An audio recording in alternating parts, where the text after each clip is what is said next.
Alhamdulillahi Rabbil Alamin wa bihi nasta'inu ala umri dunia waddin wassalatu wassalamu ala asrafil anbiya'i wal mursalin Sayyidina wa maulana Muhammadin wa ala alihi wa ashabihi ajma'in wa man tabi'ahum bi ihsan ila yaumiddin. Asyhadu an la ilaha illallah al-malikul haqqul mubin wa asyhadu anna Muhammadan abduhu wa rasuluhu sadiqul wa'dil amin. Hadratul Fadil, Hadratul Mukarramin yang kami takdimi, rekan-rekan dari Yatim Mandiri, seluruh pimpinan dan manajemen beserta keluarga besar Yatim Mandiri, Bapak Ibu para tamu undangan, hadirin hadirat, semua yang bergabung di dalam acara kita pada siang hari ini, rahimani wa rahimakumullah. Puji syukur kita aturkan kehadirat Allah Subhanahu wa taala atas limpahan karunia-Nya. Kita dihimpun di dalam majelis ilmu, meskipun hanya secara daring, secara online insya Allah tidak mengurangi semua keutamaan bermajelis ilmu yang bisa kita raih dari sisi Allah Subhanahu wa ta'ala.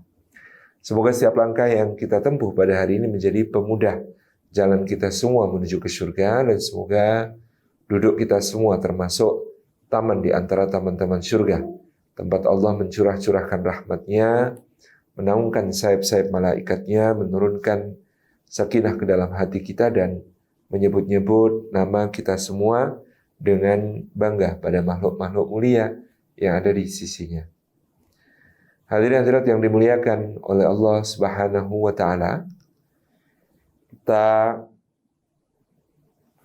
mengingat bahwa bulan Ramadan ini sangat istimewa bagi umatnya Rasulullah Muhammad sallallahu alaihi wasallam.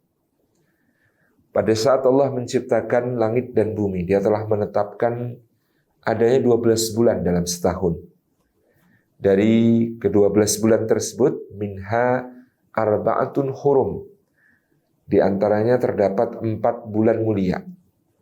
Keempat bulan mulia itu adalah Rajab, Zulqa'dah, Dzulhijjah, Muharram.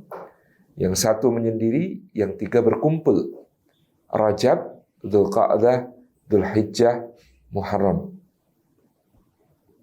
Syariat para nabi sebelum Nabi SAW juga menetapkan keempat bulan mulia ini sebagai bulan yang agung.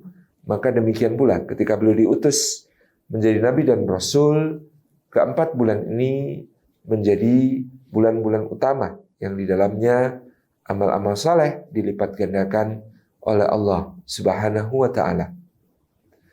Tetapi bagi umat Islam, bagi umatnya Muhammad sallallahu alaihi wasallam, Allah menganugerahkan Ramadan sebagai yang paling istimewa di antara semua bulan, yang itu tidak dianugerahkan pada umat-umat sebelumnya. Seakan-akan umat sebelumnya dihijab dari keutamaan dan kemuliaan Ramadan. Mengapa Ramadan kemudian menjadi lebih tinggi, melompati kemuliaan keempat bulan haram yang tadi sudah disebut, yaitu Rajab, Dzulqa'dah, Dzulhijjah, dan Muharram? Alasannya adalah Al-Quran. Di dalam surah Al-Anbiya ayat yang ke-10, Allah Subhanahu wa ta'ala berfirman, A'udzubillahi minasyaitonirrajim, Laqad anzalna ilaikum kitaban fihi dzikrukum. Sungguh benar-benar telah kami turunkan sebuah kitab kepada kalian yang di dalamnya terdapat sumber-sumber kemuliaan bagi kalian. Maka Al-Quran, kalamullah, firman-Nya Allah Subhanahu wa ta'ala ini menjadi sumber kemuliaan bagi apapun yang dinisbatkan kepadanya. Malaikat yang paling mulia adalah malaikat yang membawa wahyu Al-Quran itu. Rasul yang paling mulia adalah Rasul yang padanya diwahyukan Al-Quran itu. Tempat yang paling mulia adalah tempat di mana Al-Quran itu disampaikan, yaitu dari Jibril alaihissalam kepada Muhammad sallallahu alaihi wasallam di kota Makkah dan Madinah, sehingga ayat-ayatnya dinisbat Makkiyah dan Madaniyah. dengan pengertian Makkiyah dinisbatkan kepada kota Makkah untuk ayat-ayat yang turun sebelum hijrah, dan Madaniyah dinisbatkan kepada kota Madinah Al-Munawwarah untuk ayat-ayat yang turun sesudah hijrah. Maka malam yang paling mulia adalah malam di mana Al-Quran Karim itu diturunkan. Inna anzalnahu fi lailatul qadr. Sesungguhnya kami telah menurunkan Al-Quran itu pada malam kemuliaan, malam Al-Qadar. Karena Al-Quran turun di dalamnya, maka Lailatul Qadri khairum min alfi syahr. Malam kemuliaan itu lebih baik daripada 1000 bulan, mengungguli semua waktu. Maka bulan diturunkannya Al-Quran demikian pula seperti malaikat, rasul, tempat, dan malam diturunkannya Al-Quran menjadi bulan yang paling mulia dari semua bulan. Difirmankan oleh Allah Subhanahu wa taala dalam Suratul Baqarah ayat ke-185, Syahrul Ramadan alladzi unzila fihi al-Qur'an hudan lin-nasi wa bayyinatin minal huda wal furqan.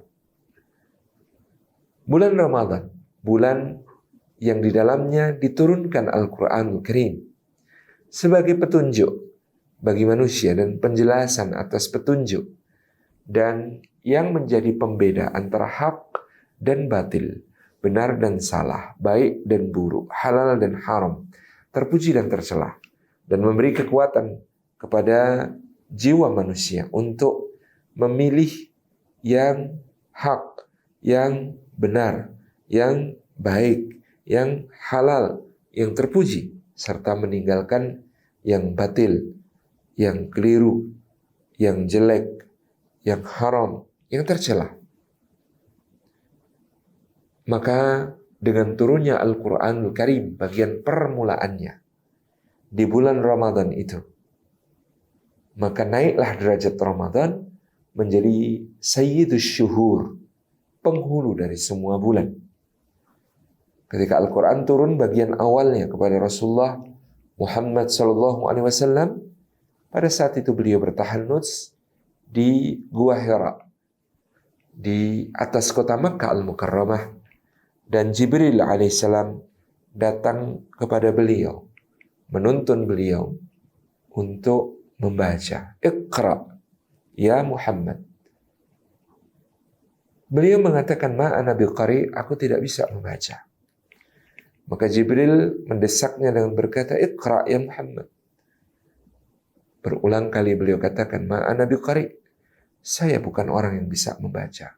Sampai 3 kali, dan akhirnya Jibril mendekap beliau sallallahu alaihi wasallam dan melepaskannya ketika sudah terengah-engah, lalu menuntunnya.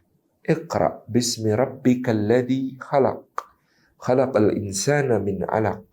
Iqra wa rabbukal akramul ladzi 'allama bil qalam, 'allamal insana ma lam ya'lam. Bacalah dengan nama Rabbmu yang telah menciptakan, yang dia menciptakan manusia dari alaq, dari percampuran bibit yang ditempelkan, melekat pada dinding rahim.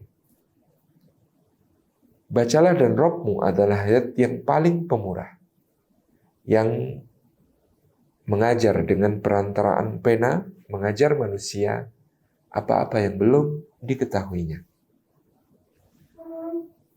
Inilah di Jabal Nur, di Bukit Cahaya, di Gua Hira, turunnya Al-Quran akan mengubah zaman, akan mengubah peradaban manusia, membawa mereka dari kegelapan jahiliyah menuju cahaya yang terang benderang, menerangi hidup mereka, dan memberikan petunjuk kepada jalan lurus untuk mereka titi, untuk mereka tempuh menuju keridhaan Allah Subhanahu wa taala. Bagaimana kemudian bulan Ramadan dijadikan oleh Allah sebagai syiar bagi umatnya Muhammad sallallahu alaihi wasallam untuk berpuasa di dalamnya. Seperti dalam surah Al-Baqarah ayat ke-185. "Faman syahida minkum asy-syahra falyasumhu." Barang siapa di antara kalian menjumpai bulan itu, hadir di negerinya ketika bulan itu masuk, maka hendaklah dia mempuasainya. Maka inilah sejarah pensyariatan puasa di bulan Ramadan yang dimulai dengan pensyariatan puasa itu sendiri yang pada mulanya tidak diwaktukan di bulan Ramadan. Ketika Nabi SAW hijrah dari Makkah menuju Yathrib, yang kota ini kemudian akan disebut sebagai Al-Madinatul Munawwarah, kota yang bercahaya terang benderang. Maka Nabi SAW mendapati di sana, di kota Madinah, di antara penduduknya selain suku Aus dan suku Khazraj, ada banyak sekali ahli kitab. Dikatakan mereka ahli kitab ini dari kalangan Bani Israel, khususnya suku Lewi, yang pada kira-kira tahun 500 sebelum Masehi mendatangi kota Yathrib. Dari mana mereka berasal? Ketika Sulaiman alaihi salam wafat pada sekira 900 sebelum Masehi, maka Bani Israel kemudian menyimpang. Mereka menggali di bawah singgasana Sulaiman alaihi salam dan menemukan kitab-kitab sihir yang memang ditimbun Sulaiman pada zamannya untuk mencegah orang belajar sihir. Lalu Bani Israel malah memfitnah Sulaiman dan Daud alaihi salam sebagai orang yang belajar sihir dan kufur kepada Allah. Maka tenggelamlah Bani Israel dalam kekufuran dan Allah pun menurunkan hukuman kepada mereka dengan dikirimkannya pasukan Nebukadnezar, Bukhtanasar, Raja Babilonia yang perkasa pada kira-kira tahun 700 sebelum Masehi. Pasukan Nebukadnezar menghancurkan Baitul Maqdis dan menawan 10 suku dari Bani Israel diangkut ke Babylon sebagai tawanan perang. Disisakan suku Yehuda dan Bunyamin semata-mata di Baitul Maqdis ketika itu. Lalu di masa kemudian suku Yehuda memerangi suku Bunyamin dan berhasil mengalahkannya. Sementara 10 suku, termasuk suku Lewi, berada di dalam perbudakan di Babilonia selama kurang lebih 2 abad. Sampai tahun 500 sebelum Masehi bangkitlah Cyrus Agung, Raja Persia, Raja bawahan Babilonia yang kemudian melakukan pemberontakan dan berhasil mengalahkan Babilonia dan menguasainya. Cyrus Agung bersikap baik kepada Bani Israel, mengembalikan mereka ke Baitul Maqdis, bahkan membangunkan untuk mereka kuil Sulaiman yang mereka klaim sebagai tempat ibadah mereka sejak zaman Sulaiman alaihi salam. Padahal tentunya itulah Baitul Maqdis, itulah Masjidil Aqsa yang dahulu dibangun hanya selisih 40 tahun dibandingkan Masjidil Haram. Ketika suku-suku Bani Israel ini dikembalikan ke Baitul Maqdis, suku Lewi berbelok ke selatan di tengah perjalanan. Mereka tidak menuju Baitul Maqdis tetapi menuju ke apa yang disebut dalam kitab suci mereka, sebuah tempat yang terletak di antara 2 bukit dan ditumbuhi banyak pohon kurma. Karena disitulah akan muncul Mesias, juru selamat akhir zaman yang akan memimpin orang-orang beriman untuk menjadi jaya dalam peradabannya di akhir masa.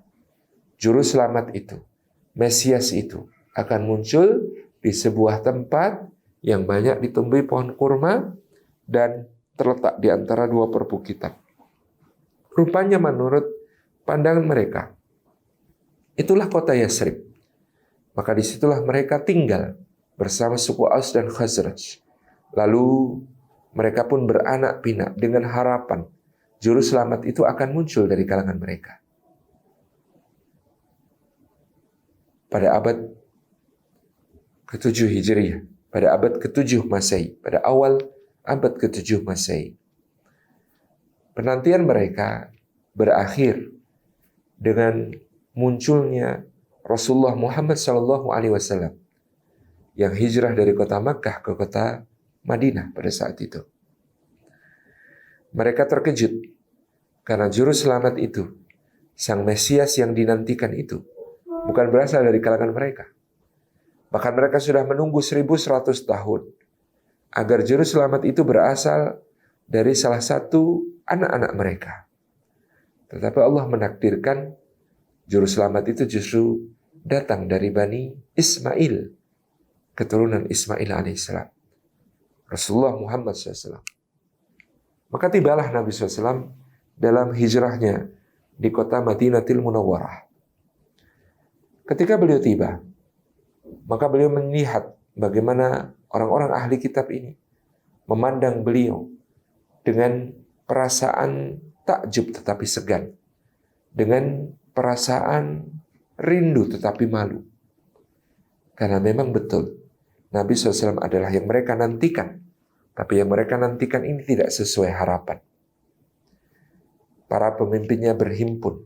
Di antara mereka ada Huyai bin Akhtab, ada Salam bin Mishkam, ada Salam bin Abil Huqaiq, ada Ka'ab bin Al-Ashraf, dan lain sebagainya. Dalam pertemuan para pemuka Yahudi, mereka membicarakan sosok Rasulullah Sallallahu Alaihi Wasallam. Ada yang bertanya, Ahwa, apakah kalian yakin dia adalah dia? Huyai bin Akhtab ketika itu mengatakan 100% yakin. Orang inilah yang dijanjikan kepada kita, Sang Mesias, Juru Selamat akhir zaman. Tetapi dia ternyata tidak berasal dari kalangan kita, kata Huyai bin Akhtab. Maka demi Allah, sampai mati pun aku tidak akan pernah mengakui Nabi ini sebagai Juru Selamat kita. Jadi di situ rupanya orang-orang Yahudi mengakui Rasulullah Muhammad SAW lah yang mereka nantikan. Bahkan selama 1100 tahun penantian di Yatsrib. Tapi ketika beliau ternyata berasal bukan dari kalangan mereka, mereka memilih untuk tidak mengakui kebenaran itu. Memilih untuk mengingkari beliau Sallallahu Alaihi Wasallam. Maka ketika Nabi SAW berada di Madinatul Munawwarah sejak awal, beliau tentu memiliki harapan yang sangat tinggi bahwa yang akan pertama-tama masuk Islam tentunya adalah orang-orang ahli kitab ini yang mengenal beliau seperti mengenal anak-anaknya sendiri. Dalam Al-Quran disebutkan, ya'rifunahu kama ya'rifuna abna'ahum. Mereka mengenali Rasulullah seperti mengenali anak-anaknya sendiri. Maka Nabi SAW ketika berada di Madinah dibuktikan oleh Allah sebagai kelanjutan dari mata rantai risalah Nabi-Nabi sebelumnya, termasuk dari kalangan Bani Israel.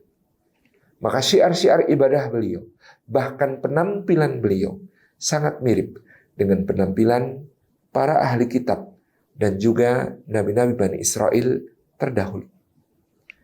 Yang pertama tentang salat. Dalam salat, kiblatnya Nabi Muhammad Sallallahu Alaihi Wasallam adalah Baitul Maqdis, Masjidil Aqsa yang ada di Palestina.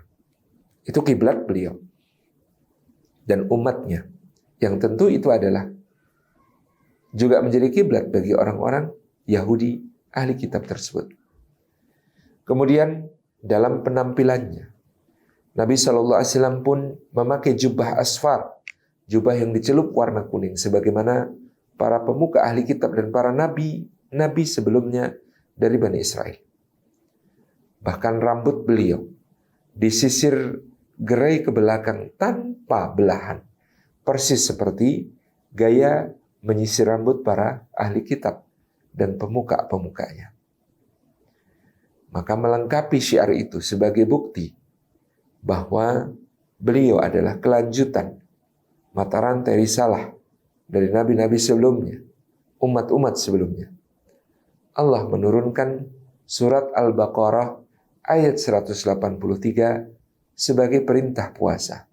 Firman-Nya, "Ya ayyuhalladzina amanu kutiba alaikumusiyam kama kutiba 'alal ladzina min qablikum la'allakum tattaqun."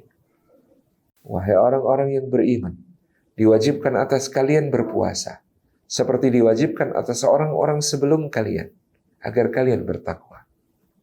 Kata kunci ayat ini ada pada kama kutiba 'alal ladzina min qablikum, sebagaimana diwajibkan atas orang-orang sebelum kalian. Kata Imam Al-Qurtubi, tafsirnya auqatan wa kaifiyatan, dalam waktunya maupun juga dalam tata caranya, itu seperti kewajiban kaum-kaum sebelumnya.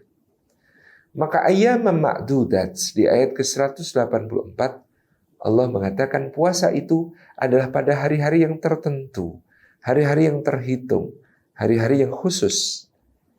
Dalam Al-Jami' li Ahkamil Quran, Al-Imam Al-Qurtubi meneguhkan pendapat bahwa yang dimaksud puasa pada saat itu diwajibkan puasa Ayyamul Bid atau puasa hari-hari putih, 3 hari setiap bulan, setiap tanggal 13, 14, dan 15. Dengan tata cara puasa seperti puasanya ahli kitab. Puasanya ahli kitab sebagaimana kemudian dijalani oleh kaum mukminin pada saat itu dilakukan, dimulai sejak bangun tidur. Jadi belum disunnahkan bersantap sahur. Begitu seseorang membuka matanya, bangun dari tidurnya, dia sudah harus memulai puasanya. Dan puasa itu diakhiri pada waktu maghibu syafaqil ahmar atau terbenamnya mega berwarna merah di ufuk barat, yang itu ekivalen dengan masuknya waktu Isya bagi kita sekarang. Maka puasa waktu itu panjang, dimulai dari bangun tidur, diakhiri di waktu Isya. Sampai beberapa riwayat menyebut kejadian yang sangat berat bagi orang-orang Ansar, yaitu mereka puasanya tersambung-sambung. Karena apa? Karena mereka pada hari puasa itu pulang dari ladang, pulang dari berkebun, menjelang maghrib, lalu mereka berwudu, lalu mereka sholat maghrib, lalu mereka duduk-duduk di rumahnya menunggu waktu berbuka, yakni datangnya waktu Isya. Ketika duduk-duduk santai menunggu waktu berbuka itu, sebagian di antara mereka tertidur. Tidurnya berketerusan sampai lewat dari waktu Isya. Maka mereka pun terbangun dan mereka sadar ketika mereka terbangun berarti mereka sudah harus puasa untuk hari berikutnya. Sehingga puasanya disambung. Dan itu terjadi, ada yang bahkan sampai tersambung 3 hari. Karena apa?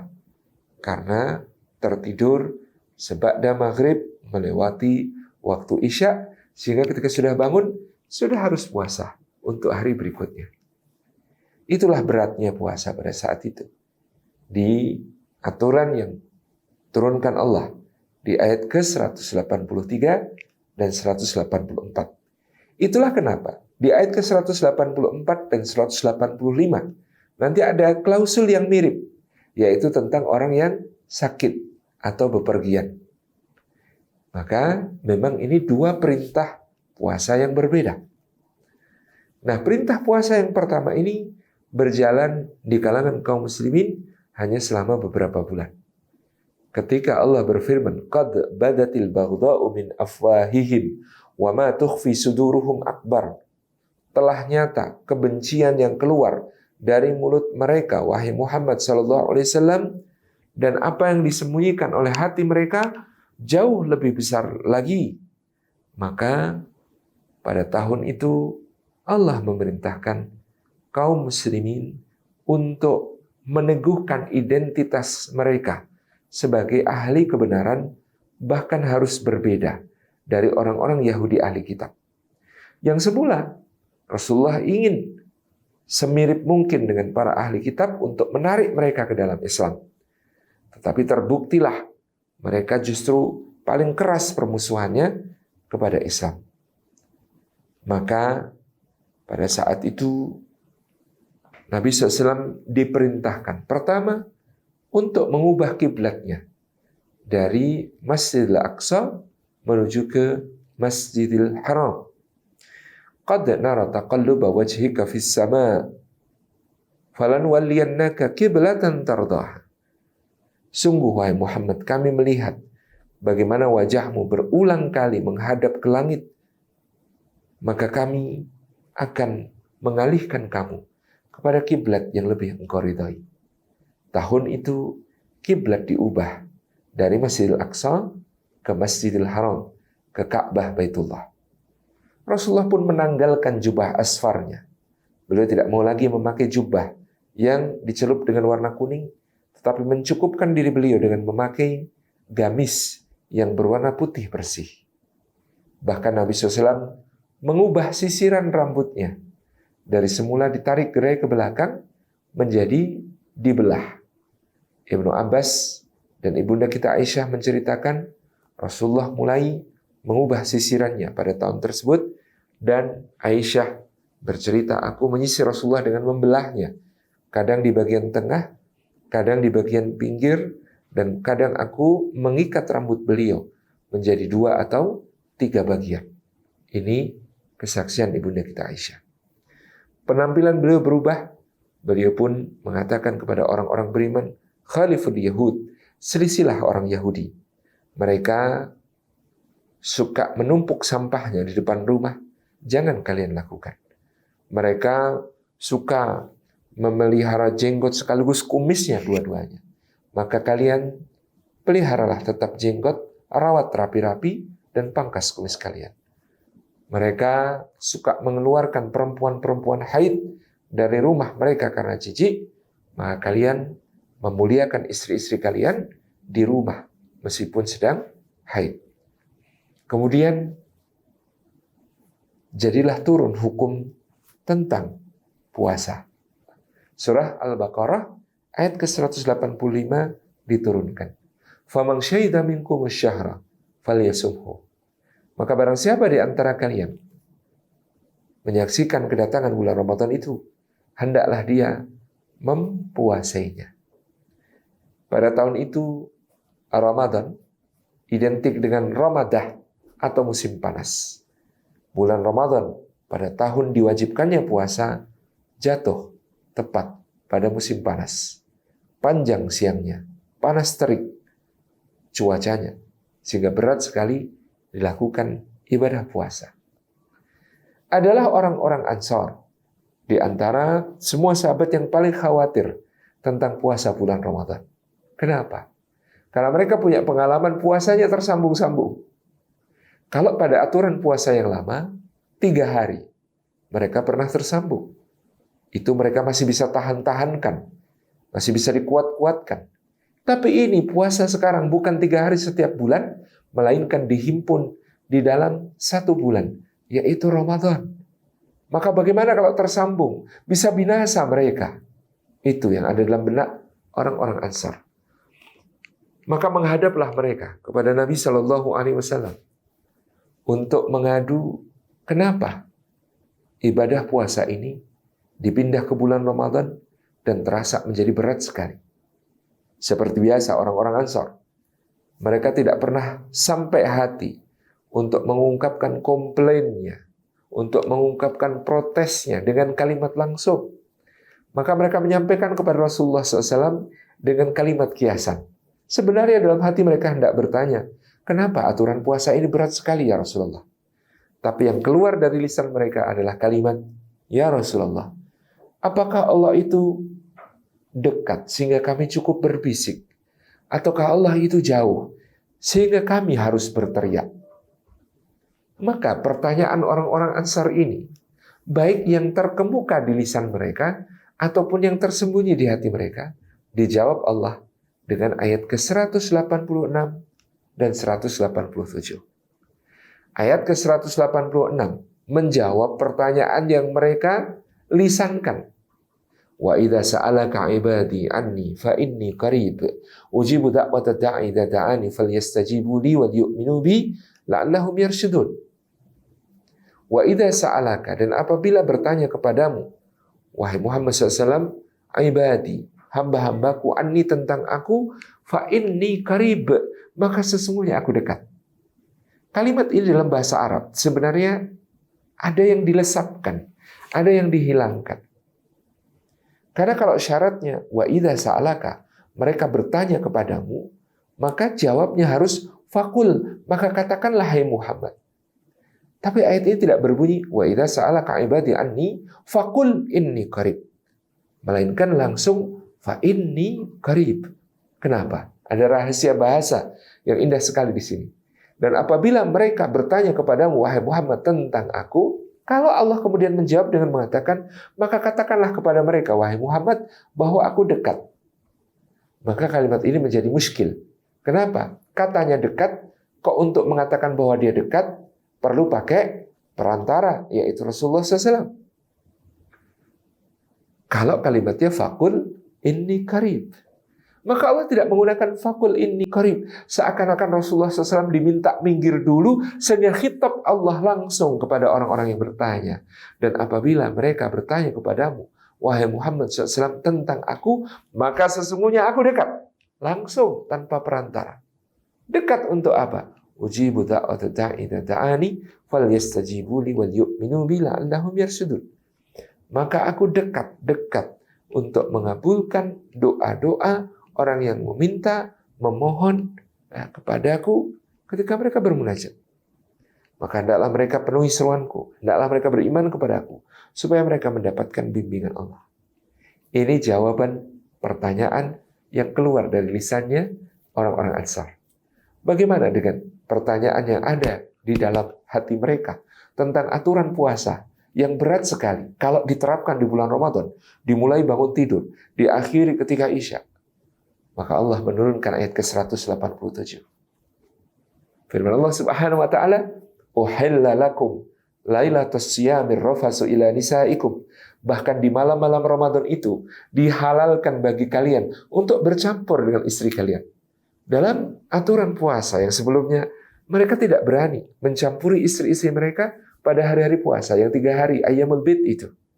Tapi dengan diturunkannya ayat ke-187 dengan bulan Ramadan menjadi waktu puasa, ternyata malamnya mereka halal bercampur. Maka bahkan mereka masih dibolehkan makan dan minum sampai waktu fajar. Fakulu washrabu hatta yatabayyana lakumul khaytul abyadu minal khaytil aswadi minal fajr. Maka makanlah dan minumlah kalian sampai jelas bagi kalian bedanya benang hitam dan benang putih, yaitu datangnya waktu fajar. Maka disinilah kemudian Rasulullah memerintahkan untuk bersantap sahur dan mengakhirkannya sebagai pembeda dengan puasanya ahli kitab yang tanpa makan sahur, seperti aturan yang dulu dipakai kaum muslimin. Makan dan minumlah sampai jelas benang putih dari benang hitam, datangnya waktu fajar.